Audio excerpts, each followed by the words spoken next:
مرده که همسر حلالیش به زنا تهمت میکنه حالش چی میشوه؟ یعنی چی حکم داره؟ خواهر با یک سوز دل از ما درخواست کردن که درباره همین خیلی مردهایی که همسر حلالیشونه به زنا تهمت میکنن، سخنهای قبیح گپ میزنن، یک پند و نصیحتی داشته باشه. خب من این خواهر بسیار نوشتگی، من بعضی از امو کامنتری او را در روی نوار میگذارم. ولی اون مردهایی که همسر حلالی خودشون به زنا تهمت میکنن یا عموما یک زن پاکدامن را به زناکاری تهمت میکنن، خوب گوش اندازن که الله رب العالمین در شأن چنین کسایی که یک زن پاکدامن به زنا تهمت میکنه چی میفرماید؟ خداوند در سوره نور آیه 4 میفرماید: والذین یرمون المحصنات ثم لم یأتوا بأربعة شهداء فاجلدوهم 80 جلدة ولا تقبلوا لهم شهادة ابدا و اولئک هم الفاسقون. اولا چنین انسان ها را خداوند در این آیات از جمله فاسقین میشماره، یعنی او کسی که مثلا یک زن پاکدامن به زنا تهمت میکنه و 4 شاهد نداره، او از جمله فاسقا به شمار میره. اگر حکومت اسلامی باشه او را 80 دره میزننش. یعنی اگر 4 شاهد نداشته باشی هرگز یک زن پاکدامن تو نگو که تو حرامی میکنی.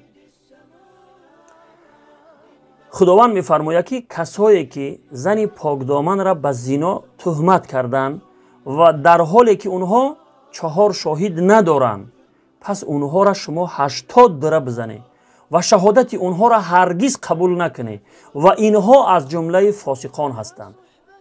این عذابی دنیوی شه، یعنی در دنیا عذاب او کسی که یک زن پاکدامن به زنا تهمت میکنه 80 دره زدن است. این عذابش در دنیا های. انا که گوش میکنیم که در آخرت عذاب او چگونه است. یعنی عذاب کسی که یک زن پاکدامن به زنا تهمت میکنه. باز در همین آیه، در همین سوره، در سوره نور در آیه 23 خداوند میفرماید: ان الذين يرمون المحصنات الغافلات المؤمنات لعنوا في الدنيا والآخره ولهم عذاب عظیم. در این آیه خداوند او کسایی را که یک زن پاکدامن به زناکاری تهمت میکنن لعنت کرده است در دنیا و در آخرت و وعده سخت میکنه، عذاب سخت، عذاب بزرگ در آخرت میکنه. همانا کسایی که زنان پاکدامن مؤمن را، زنی که زنا کردگی نیست مؤمنه، او را به زناکاری تهمت میکنه، در دنیا و در آخرت لعنت کرده شده اند. یعنی این خیلی کسا لعنتی هستند. لعنت از رحمت الله دور بودن است. چگونه که شیطان در لعنت گرفتار شد، از درگاه الله رانده شد، همون نفری که یک زن پاکدامن به زناکاری تهمت میکنه حالش همین میشود. نه در لعنت الله در دنیا و در آخرت در لعنت است. از الله بترسید کسایی که یک زن پاکدامن را به زنا تهمت میکنه. حالا مردهای امروزه، یعنی بسیاری از همین مردها هم چنین هستند که به یگان دلیل، به یگان تحقیقات یک زنی را دید که یک لباسای نیم برهنه و یک یگان لباسای کم ترک به حجاب باشه، میگه یگان فاحشه ای، میگه نعوذ بالله. حالا که اونها 4 شاهد ندارن بسیار گپی خطرناک گپ میزنن. یعنی خداوند در اینجا وعده میکنه با ولهم عذاب عظیم میگه و برای این خیل انسان ها عذاب بسیار بزرگی هست که الله میدونه که او عذاب چگونه بزرگ است.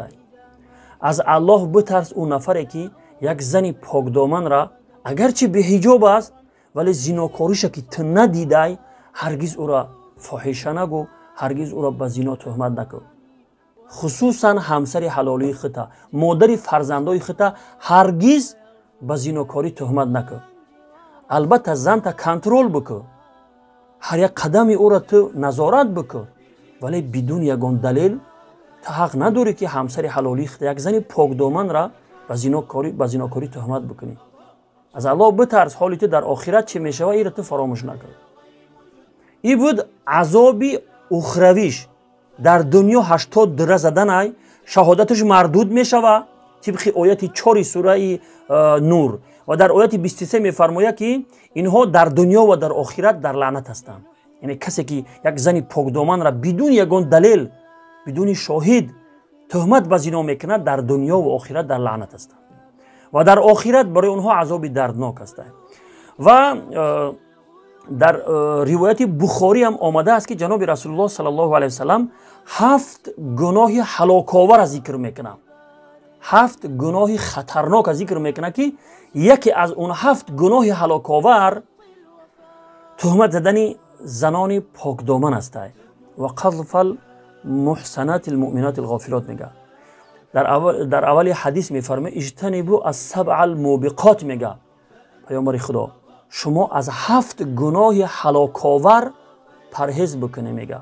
یکی از همون 7 گناه هلاک‌آور تهمت کردن زنانی پاکدامن است. ای کسی که تو شاهد نداری فقط با گپی مردم یا باید شاید قطعی یک زنی پاکدامن را شما وقتی که به زنا تهمت میکنه حال شما در آخرت همین میشود. هم در دنیا و هم در آخرت شما در لعنت الله گرفتار میشوید. لعنت یگان چیزی آسان نیست برای شما. چگونه که شیطان در لعنت گرفتار شد از درگاه الله رانده شد. یعنی معنای لعنت از رحمت الله دور بودن است. از الله بترس او کسی که همسر حلالی خود به زنا تهمت میکنی مادر فرزنداتا چگونه بعد زندگی میکنی چگونه در چهره همه همسرت نگاه میکنی وقتی که یگان دلیل نداری و همسرت همین خیلی سخنان دلخراش گفته او را خون جگر کرده. نتیجه همین خیلی کارا است که در جامعه امروزی صف او زنهایی که دست به خودکشی میزنن این هم خیلی زیاد میشود. از دست این هم خیلی مردا هستند.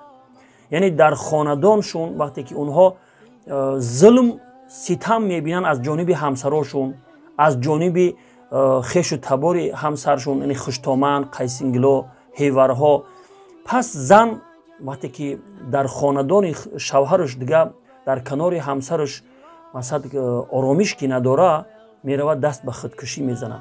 ای مردها از الله بترسید در حق زنها این قدر ظلم و ستم نکنید. شما مرد باشه مرد واقعی هرگز این رفتار نمیکنه. ها من هیچ وقت نمیگم که شما زناتون مثلا این قدر مثلا کنترل نکنه. کنترل بکنه هر یک قدمی زنه که کنترل بکنه ولی بدون شاهد و دلیل هرگز زنتون همسر حلالی خودتون مادر فرزنداتون به زناکاری تهمت نکنه که خیلی گناه خطرناک است. والله اعلم بالصواب.